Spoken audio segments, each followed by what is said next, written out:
So if you take the time to read all 49 pages of the special counsel's indictment, I certainly encourage you to, it's quite riveting actually, you will see that Donald Trump is facing real legal peril. The case against him is comprehensive, filled with damning evidence sourced directly from Trump aides, lawyers, and even audio recordings of the former president himself. Now, Donald Trump will have his day in court, as is his right, as he should. Like any other American, he has a presumption of innocence. But what the special counsel has laid out so far is serious. Credible allegations of a former president knowingly taking some of the nation's most sensitive secrets on his way out of office and then lying and obfuscating in an attempt to keep them for himself. If what the special counsel lays out is true and is proven true in court, Donald Trump should face accountability for his actions. But that's not the top line message that we are hearing from the Republican Party, or most people in the Republican Party at this point. Even before the indictment was unsealed, before they read anything, so many Republicans fell over themselves to defend Donald Trump, calling it a, quote, grave injustice, a weaponization of the Department of Justice. We've heard weaponization a lot, and evidence of a two-tiered justice system. That's not at all what this means.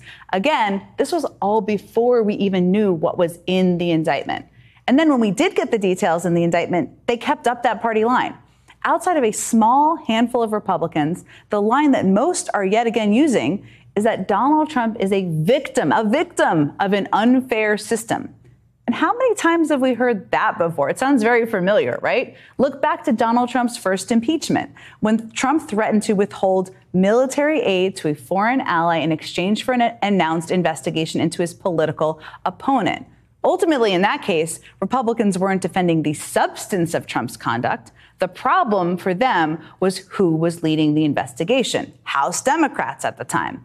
And their argument at the time was, don't impeach him, let the voters decide at the ballot box.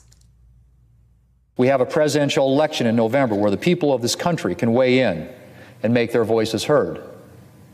I think we should leave the decision up to them. Let's not be so arrogant as to take that decision away from the American people. The people should make that decision. Let this decision lie in its rightful place with the electorate. The American people and not members of Congress would decide the presidency of the United States.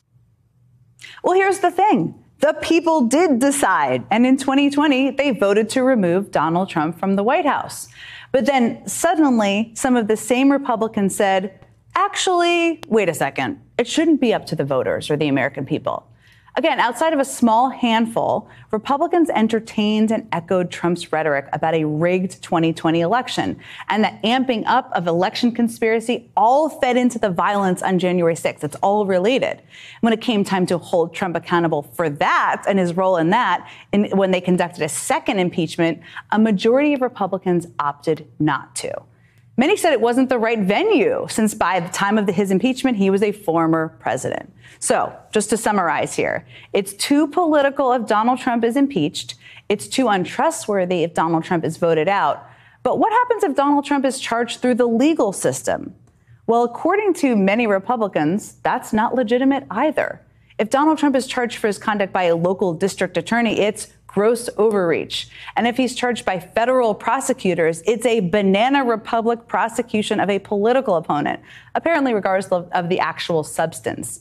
And we should leave it to the voters to decide. Okay, so if you're staying with me here, we are back to the voters deciding. And what happens this time if they don't elect him again? If the last 7 years have shown anything, there is always an excuse. There's always a conspiracy. There's always something that's unfair. It all begs the question, and I am asking this sincerely, is there any forum to many of these Republicans where they would accept holding Trump accountable for his actions? Because apparently under this ever flexible logic, the answer is no. It can't be through impeachment, it can't be in elections, and apparently it can't be in the courts either.